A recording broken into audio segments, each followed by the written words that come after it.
Sama mungkin yang setuju undang-undang tadi ya tentang rumah tangga, kalau istri gak mau dikumpuli tetap dipaksa, nanti suaminya bisa dilaporkan ke pengadilan gitu. Saya pasti mikir saya bukan masalah pengadilannya, pasti istrinya cantik. Kalau jelek kan gak mungkin dipaksa. Ini ketularan. Jadi saya cara berpikir tuh, jadi tak pikir lucunya saja, bukan pikir serius. Ketularan ya sudah ketularan ini. Karena keburukan itu mudah nular.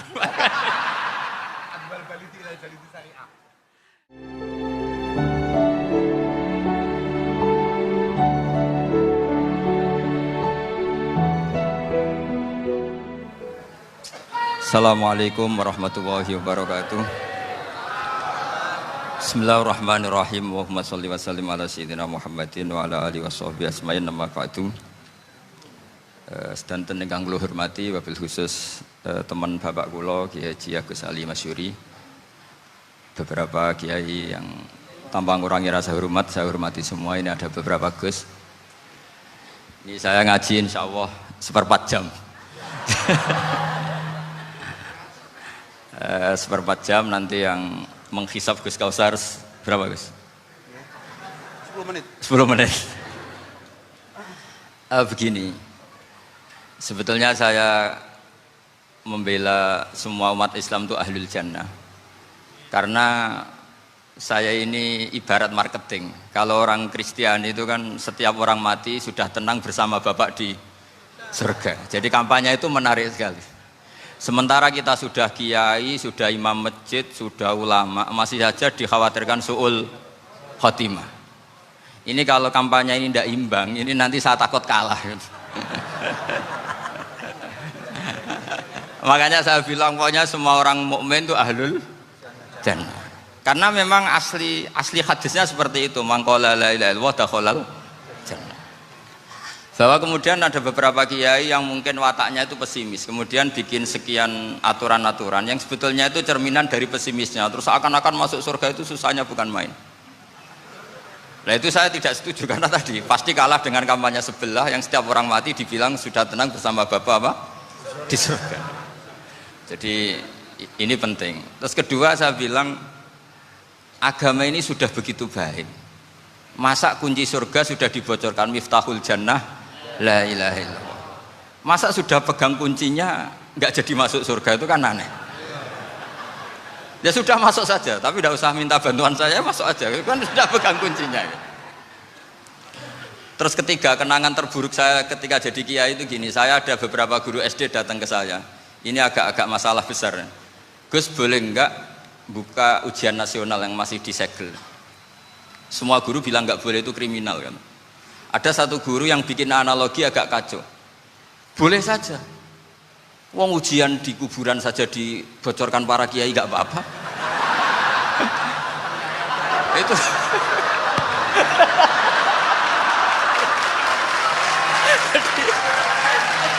tapi ini kriminal ya. Perhatian kepada kiai, nggak boleh memukul pemateri.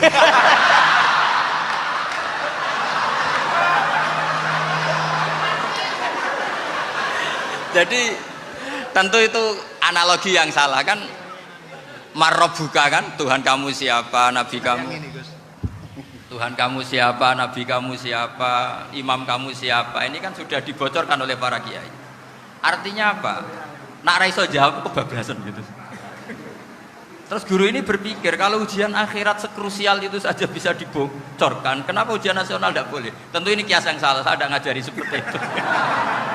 Tapi saya ngajari ke kalian betapa mudahnya masuk surga. Kunci jawaban sudah dikasih, kunci pintu masuk sudah dikasih. Kok sampai tidak masuk, ini kebablasan. Paling salah gurunya.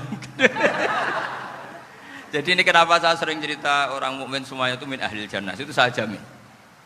Sama tidak usah takut su'ul khotimah, tidak usah takut berlebihan seperti itu. Karena setahu saya, setidaknya saya mewakili ulama zaman ini. Rata-rata guru kita ini bermadzhab Syadzili dalam berkeyakinan berpikir tentang Allah. Di antara ini yang mulai saya ngomong serius, supaya tadi kan guyonannya sudah diambil Gus Reza sama Gus Kausar. Saya tahu kenapa mereka guyon. Kalau ngomong serius takut kalah sama saya.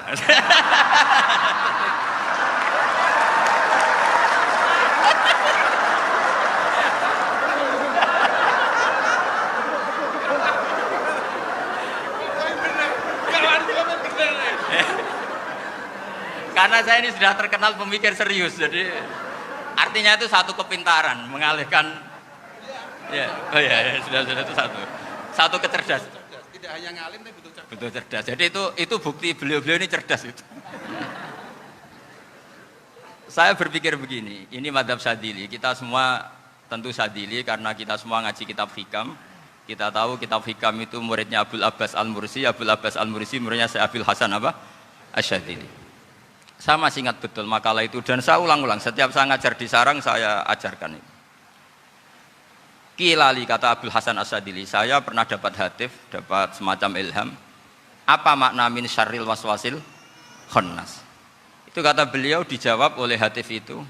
Hatif itu nggak perlu diterjemah tadi ada karena tadi diajarin itu. Apa yang dihidupkan itu nggak perlu dijelaskan. kata hatif tadi, waswasun yadkhulu bainaka wa baina habibika. Yunsika altofahu alhasanah wa yudzakiruka af'alaka asai'ah wa yukassiru indaka dzatas shimal wa yuqallilu indaka dzatal yamin liya'dila bika an husni dzanni billah ila su'i dzanni billah.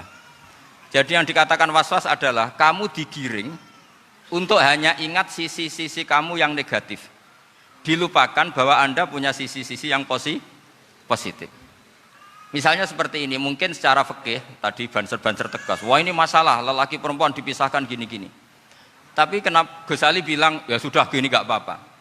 Sebetulnya ada rukhsah itu karena ini di depan umum. Yang paling pantangan Nabi itu la yakhluwanna rajulun bimra'atin. Ini ada yang menjaminnya gitu. Malah khawatir saya di sini dipisah tapi setelah berduaan nggak bisa. Jadi toleransinya karena ini di depan umum. Itu masih ada toleransinya. La yakhluwanna rajulun bimra'atin. Begitu juga ketika kita dosa, misalnya kita dosa. Orang Islam setiap dosa itu pasti ingat salahnya, terus kemudian istighfar. Dan ketika satu kebaikan dibandingkan keburukan, itu kata semua ulama, karena sayi'ah itu bernilai 1, kebaikan bernilai apa? 10. Itu masih surplus berapa? 9.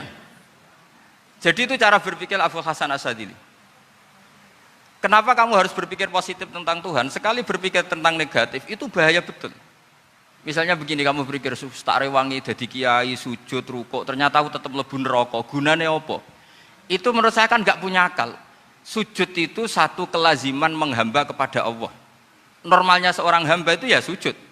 Kemudian gara-gara kamu ingin masuk surga, terus logika kamu dibalik. Gunanya apa saya sujud? Ternyata saya masuk neraka. Itu pertanyaan yang benar-benar bodoh dan itu menjadikan Allah benci. Logikanya dibalik begini. Ini saya ngomong serius karena ini bentuk kemenangan saya ini bentuk kemenangan saya. Saya berkali-kali ngomong di kota pelajar di Jogja karena banyak pengujinya juga. Bukan sekedar pendamping tapi penguji. Banyak yang profesor, bukan sekedar dokter, banyak yang profesor. Jadi biar ini dok. Begini. Saya pernah ditanya sama seorang dosen, Gus, saya ini ngaji hadis banyak, tapi ada yang saya tidak paham, yaitu mangqala la ilaha illallah dakhalal jannah, ada kalimat wa in zana wa in saraka. Meskipun pernah zina, pernah maling. Ini kan seakan-akan mentoleransi perzinaan dan pemalingan. Terus saya bilang, oh makna hadis itu seperti ini. Jadi kebenaran absolut, kebenaran yang mutlak itu tidak akan terganggu oleh status perilaku seseorang. Saya berkali-kali memberi contoh. Orang yang ditangkap KPK akan bilang 1 tambah 1 2. KPK-nya juga bilang 2. Rivalitas dalam politik, Pak Prabowo ya bilang 2, Pak Jokowi juga bilang 2. Orang yang zaniyah, yang lonte pun akan bilang 2. Muftinya juga bilang 2. Ketua MUI-nya juga bilang 2. Artinya gini, kebenaran yang absolut adalah kebenaran yang siapapun akan meyakini seperti itu. Seperti 1 ditambah 1 2. Kamu punya musuh bilang 2. Kalau ibu-ibu ini punya maru ya marunya bilang 2 tadi tambah mama. Enggak tahu saya terjemahnya apa tadi. Nah, kebenaran yang absolut itu kebenaran yang siapapun pasti mengakui. Dan uniknya begini, saya pernah ngaji acara himmah, acara pondok sarang di Demak. Kalau kamu bilang 1 ditambah 1 menjadi 2, untuk mengatakan 2 itu kamu butuh hadiah enggak? Mereka semua jawab enggak. Kita semua juga saja mengatakan tembok itu putih. Kenapa? Karena memang putih. Kita mengatakan 1 tambah 1 2 karena memang kita tanpa presentasi dapat hadiah, dapat penghormatan. Kenapa untuk mengatakan Allah itu Tuhan, kita butuh surga? Memangnya kalau tidak ada surga, Allah tidak jadi Tuhan? Ini problem orang soleh-soleh yang terlalu pesimis. Makanya nanti orang-orang soleh itu masuk surganya berat. Tapi kalau orang alim lebih gampang kira-kira seperti itu. Iya, karena kan imannya lebih bagus. Dalam hadis qudsi, Allah ini yang dibuli orang-orang soleh. Laulam akhluk jannatan wala naron alam akun ahlan an uto'a, dalam hadis qudsi itu. Kalau saja saya tidak menciptakan surga dan neraka, apa saya tidak jadi Tuhan yang perlu ditaati? Apa kalau kamu tidak saya kasih uang 1 juta terus bilang 1 tambah 1 11? Enggak kan? Tetap bilang berapa? 2. Kalau kebenaran absolut yang 1 tambah 1 kamu bilang 2 meskipun tanpa mendapat hadiah. Kenapa untuk bilang Allah Tuhan kamu butuh hadiah surga? Itu kan serah ikhlas belas. Makanya saya terus mengajarkan ikhlas. Ikhlas itu bisa dilatih dengan akal, dengan pikiran, bil ilmi lah. Harus dilatih. Nah di sini ini momen atau makna yang mestinya harus difahami wa inzana, bahwa kalimat ini sah meskipun dilafatkan seorang yang pernah zina. Sama seperti 1 tambah 1 2 sah, diucapkan siapa saja sah. Dan siapapun akan mengucapkan itu secara ikhlas. Ini penting saya utarakan. Sehingga setelah ada firqah-firqah takfiri yang mengatakan orang megang keris itu syirik, ke kuburan syirik, ini syirik. Itu salah besar. Salahnya adalah tadi kalimat-kalimat atau kebenaran-kebenaran absolut ini sudah jadi sibghatullah man ahsanu minallahi sibghah. Kalimat ini begitu absolut di hatinya orang mukmin. Sehingga ketika terganggu oleh hal-hal yang adat istiadat kayak pegang keris, kayak apa, ini tidak mengganggu. Tetap kualitas iman ini di atas keyakinan adat membawa apa keris. Kalau orang membawa keris menjadi syirik karena percaya sama makhluk. Orang misalnya kejawen kalau nggak bawa keris nggak nyaman. Orang kota itu kalau nggak bawa ATM juga nggak nyaman. Itu tidak dihukumi syirik. Kamu pergi lupa bawa HP nyaman enggak? Enggak, kenapa tidak dihukumi syirik?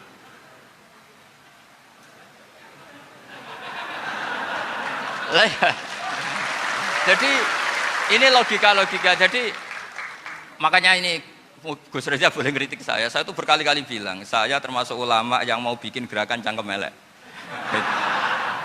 Karena nanti kalau saya nisbatkan ke Rasulullah itu tidak pantas, karena Nabi ahsanan nasi khalqau wa khuluqa. Tapi saya siap jadi bempernya Rasulullah Shallallahu Alaihi Wasallam.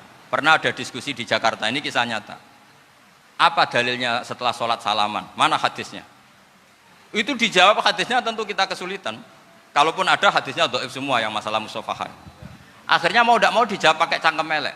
Boleh enggak kamu setelah salam nyalain HP yang off? Boleh. Boleh enggak ke kamar mandi? Boleh. Oh berarti kencing boleh, nyalain HP boleh, yang enggak boleh itu ingat Allah. Karena mereka mengkritik wiridan, ngeritik salam. Akhirnya mikir deh, ada enggak hadisnya orang setelah sholat nyalain HP? Enggak ada kan? Tapi mereka nyalain HP enggak hambatan, tapi untuk salaman masalahkan. Ke kamar mandi boleh, tapi untuk wiridan enggak boleh. Akhirnya mereka sadar, oh iya. Lama-lama dibisi gini yang kelompok itu. Kamu itu korban aliran supaya kamu gak ingat Allah, ingatnya HP-nya. Sehingga orang wiridan kamu kritik, orang nyalain HP tidak kamu kritik. Itu kelompok itu adalah kelompok orang-orang yang supaya orang Islam itu lupa Tuhannya. Itu gerakan cangkem elek, tapi jadikan orang sadar. Jadi ini penting. Jadi kalau kamu tidak bisa bela agama dengan jalan yang lurus karena tidak bakat gitu. Gak apa-apa pakai cangkem elek tadi, karena gak mungkin gerakan ini dinisbatkan kepada Rasulullah Shallallahu Alaihi Wasallam. Kalau soal sanad, saya punya sekian sanad tentang itu, tapi tidak usah kamu ikuti. Ada orang tanya, ya Pak Kiai kalau setan dibakar di neraka panasan enggak? Ya panasan. Lo kan setan dari api, ngapain harus panasan? Kan materinya sama. Terus Kak Kiai tadi gak kesulitan, dia ngambil pasir, disawur di wajahnya. Wah sakit Kiai, kamu kan dari tanah, kena tanah kok. Jadi itu ada sekian, artinya gini ya, kalau kesulitan jawab pakai baik-baik ya sudah pakai cangkem elek itu aja karena. Nah, tapi tentu kan gerakan ini tidak mungkin dinisbatkan kepada para nabi. Tapi saya pastikan meskipun nggak bisa dinisbatkan kepada para nabi dari segi cangkem elek tadi, tapi secara semangat itu sama. Saya punya sekian contoh. Bener Gus Riza tadi gojok saya sengawur-ngawurnya itu masih punya sanad. Itu pas saya ngawur pun masih punya apa? Sanad. Nabi Ibrahim itu ketika faja'alahum juzatan illa kabirallahum itu si berhala paling besar dikasih kapak. Ketika mereka geger, ini siapa yang berhala-berhala kecil? Kata mereka, sami'na fata yadhkuruhum yuqalu lahu Ibrahim. Ya kira-kira Ibrahim lah gitu. Terus setelah Ibrahim didatangkan, siapa yang melakukan ini semua? Ini jawaban Nabi Ibrahim, bal fa'alahu kabiruhum hadza. Ya tanya yang bawa pedal, saya kan tidak bawa.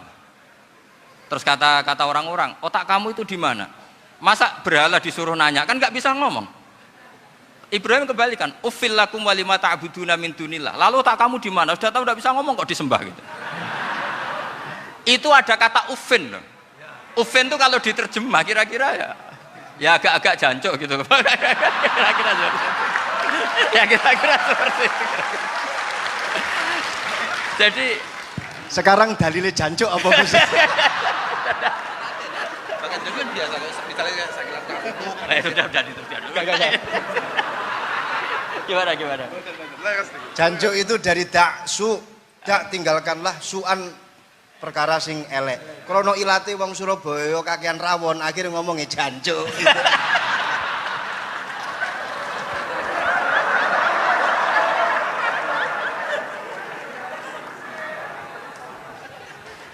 Jadi mulai dulu melawan kebatilan itu harus pakai logika yang vulgar. Karena memang nggak mungkin dengan bahasa-bahasa priayi itu nggak mungkin. Dan ini penting saya utarakan. Nah, kalau nanti nggak mungkin dinisbatkan kepada Rasul karena Nabi adalah ahsanan nasi khalqa wa khuluqa, kita yang ngambil alih saja. Gus Reza, saya, Gus Kaustan ini cara cangkem elek kan pantas. Luas. Selain bakat ya sudah natural. Karena memang itu cara kita menjelaskan kebenaran. Saya ulang lagi, itu cara kita menjelaskan apa? Kebenaran. Mau tidak mau. Saya pernah ditanya sama seseorang, Gus, beberapa nabi itu kan poligami itu bukti hipersek. Karena yang tanya itu orang nasionalis, nggak pati senang Islam. Terus tak balik tanya, perempuan itu makhluk lemah enggak? Ya lemah. Kalau nolong lama satu itu gimana? Ya baik. Kenapa nolong dua jadi tidak baik? Harusnya kalau nolong tiga tidak baik. Tapi saya tidak dukung poligami. Ini cerita. Setidaknya mereka jadi ingat. Saya itu pernah ditanya agak-agak orang ateis.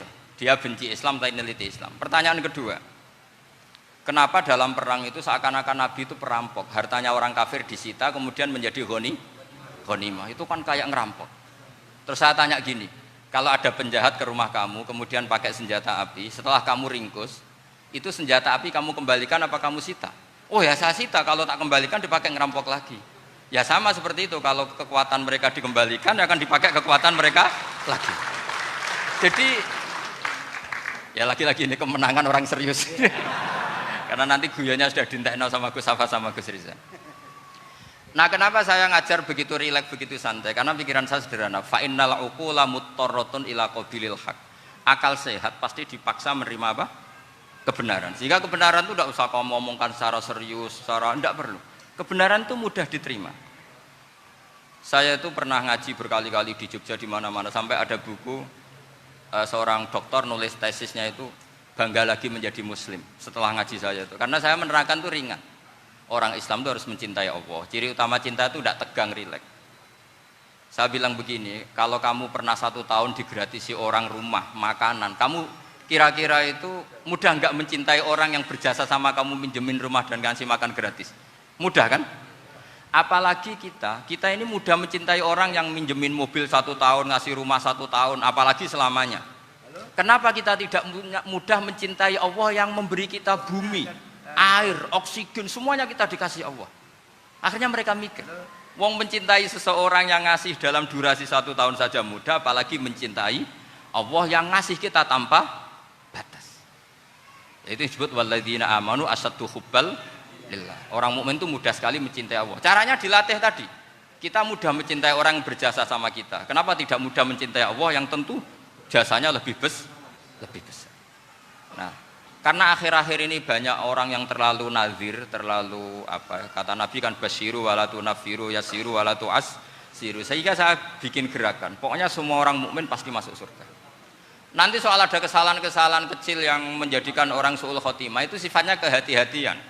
Jangan menjadi hukum. Hati-hati itu tidak menjadi hukum. Kalau kamu nyupir hati-hati itu bukan berarti pasti kecelakaan, enggak. Hati-hati itu ya hati-hati saja, tidak menjadi hukum. Ini penting saya utarakan karena kubu sebelah kampanyenya sudah tadi, setiap mati mesti tenang bersama Bapak di surga. Sementara kita mau kampanye, kamu sholat tidak mesti diterima, haji tidak mesti diterima, jadi kiai tidak mesti masuk surga. Coba kalau kita kampanye gitu terus, yang mau jadi muslim itu siapa? Jadi ini sudah tak perhitungkan matang-matang, saya milih macam seperti itu. Ya ini saya pikir sudah, ini pembandingnya supaya punya waktu. Saya suka sekali. Nah ini yang sesi terakhir ya, sesi terakhir. Saya akan cerita fikih karena Nyun sewu Gus, ada iklan sebentar dari ibu-ibu, pentolan mic kurang dekat ke mulutnya Gus Baha. Sehingga suaranya tidak terdengar sampai ke belakang. Oh, gitu, pentolannya didekatkan Gus ke gitu. mulutnya. Ini kalau ngomong konotasinya itu mesti nyerempet. Sudah apa ya? Sudah ahlinya di situ. Ya malah ada di situ.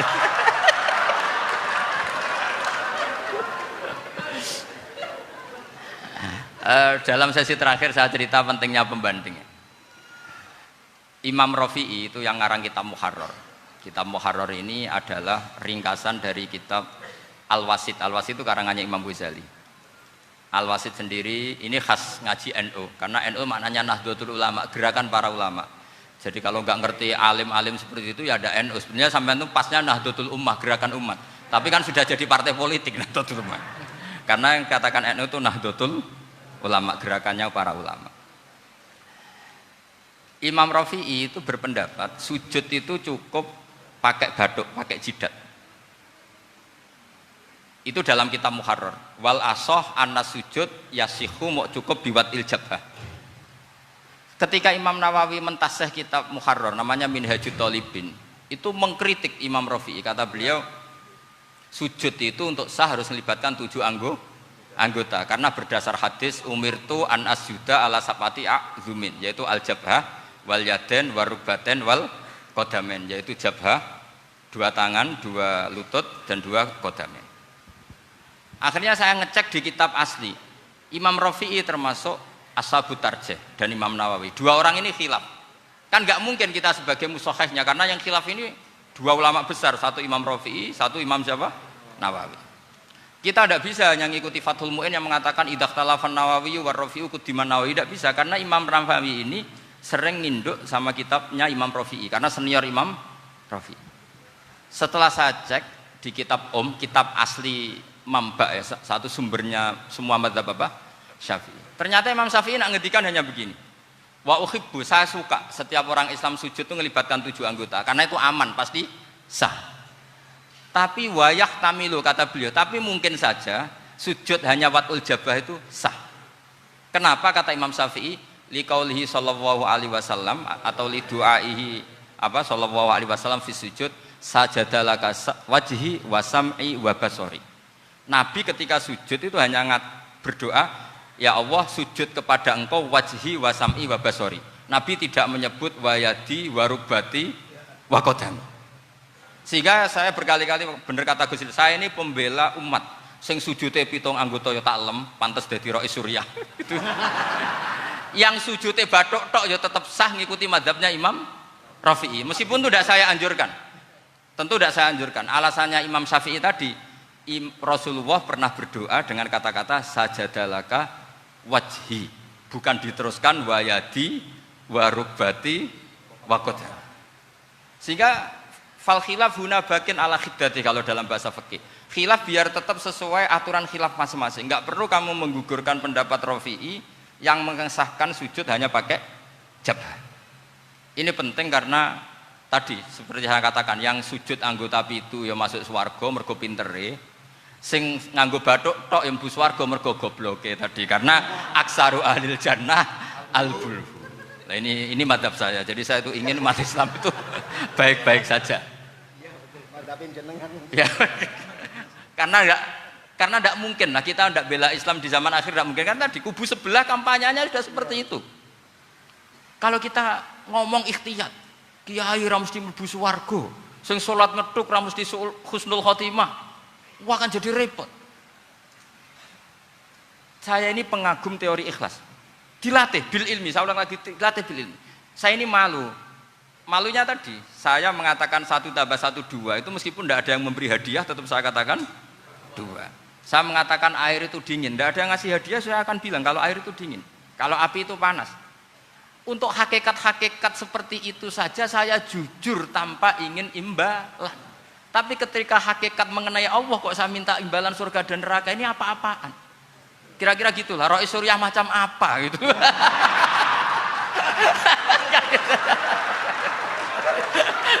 Ya saya kira demikian. Assalamualaikum warahmatullahi wabarakatuh. Waalaikumsalam warahmatullahi wabarakatuh. Alhamdulillah. Baru kali ini ada seminar yang dikritik terus sama pemateri itu pendampingnya. Mestinya pembandingnya. Tapi luar biasa para milenial semuanya, Masya Allah, terlihat wajah-wajah surga di majelis ini. Walaupun toh yang hadir tidak semuanya milenial, ada post milenial juga di sini. Ada yang Gus dan juga ada yang Kiai. Kalau Gus biasanya kan masih bisa tolah-toleh, kalau Kiai harus fokus. Tapi yang paling fleksibel di PWNU Jawa Timur, yang paling enak itu adalah beliau, Kiai Haji Agus Ali Mazhuri. Enaknya pripun? Dadi kiai ya iso, dadi Gus ya iso. Itu posisinya paling enak di antara pengurus-pengurus yang lain. Tepuk tangan untuk beliau, enggak apa-apa. Langsung saya buka pertanyaan. Yang ditanya 2 orang, jangan pendampingnya. Yang ditanya 2 orang. Kalau enggak Gus Baha, Gus Kausar. Saya hitung sampai 10, nggak ada pertanyaan, kita tutup dengan doa. 1, 10. Ada yang 2 mawon nggih, pertanyaannya 2. 1, monggo. Yang perempuan, saya ingin yang perempuan, monggo. Sudah 2, silakan.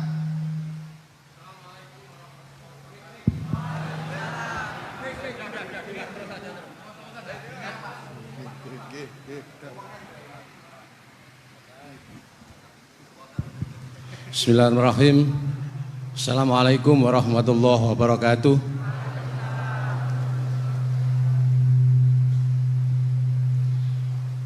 Yang saya ingin tanyakan kepada Gus Baha, saya itu sering ngaji lewat YouTube panjenengan Gus.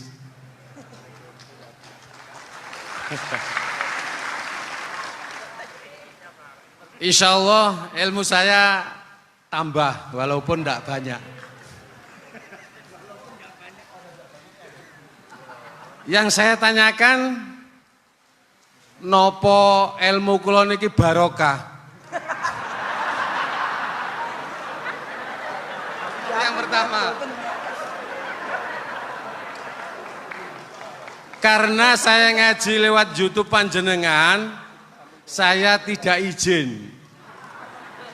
Untuk itu hari ini saya izin panjenengan, mudah-mudahan ilmu ingkang saya dapat dari panjenengan niku saged barokah niku Gus.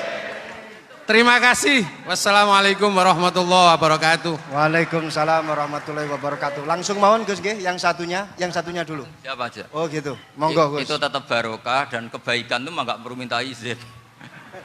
Kalau kebaikan minta izin jadi repot.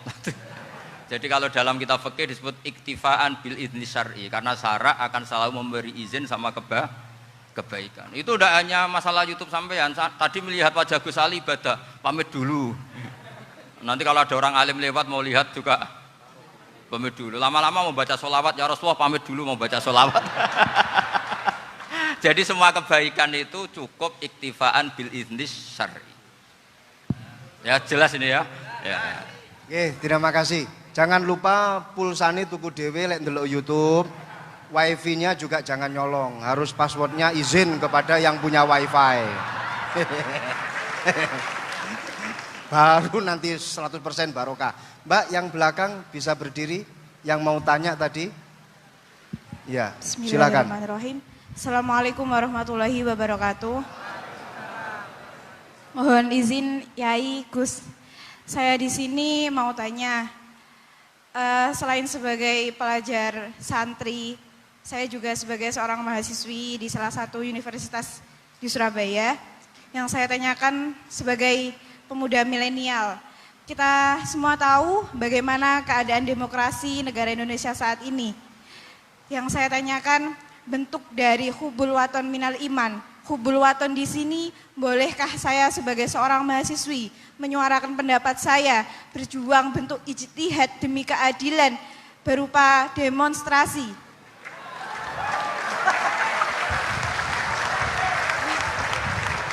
Ngapunten. Yang saya tanyakan di sini, bagaimana menurut Gus, apakah saya melakukan demonstrasi ini sudah baik atau sangat baik atau mungkin perlu dikaji kembali? Terima kasih. Wassalamualaikum warahmatullahi wabarakatuh. Hubungan antara demonstrasi dan hubbul wadon minal iman.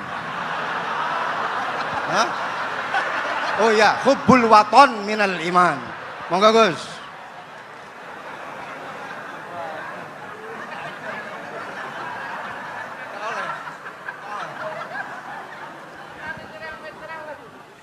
Ini benar-benar ahli loh aku. Begini kan, demonstrasi itu kan makna pokoknya itu kan apa? Memperlihatkan. Makanya demonstrasi kekuatan maknanya ya show ya, memperlihatkan satu apa? Kekuatan. Sehingga kalau dalam Islam itu ya fleksibel, asal itu tidak merugikan orang lain, tidak anarkis, tidak mandorot bagi kelompok lain tentu boleh. Bahkan kalau tidak apa? Menyuarakan suara kita tentu dengan cara-cara yang tetap islami ya, itu malah kita disalahkan karena berarti tidak ikut bertanggung jawab terhadap proses bernegara, tapi tentu disuarakan secara konstitusional dan secara baik. Kemarin pas demo di Jogja yang rame itu masalah rancangan KUHP itu, rektor UI juga ketemu saya, pamit Gus mau demo ya tapi yang baik dan sopan karena begini ya, di Quran itu ada ayat walau la daf'uhinna safa'atuhum bi ba'dil fasadatil ard. Jadi kekuatan manapun itu harus dikontrol. Tentu kontrol itu macam-macam. Tapi tentu saya ulang lagi, jangan anarkis, jangan melakukan sesuatu yang kontraproduktif. Jadi menurut saya pernah ditanya, Gus kalau pemerintah itu didukung 90% rakyatnya bagus enggak? Ya bagus, berarti presidennya hebat, didukung mayoritas rakyat.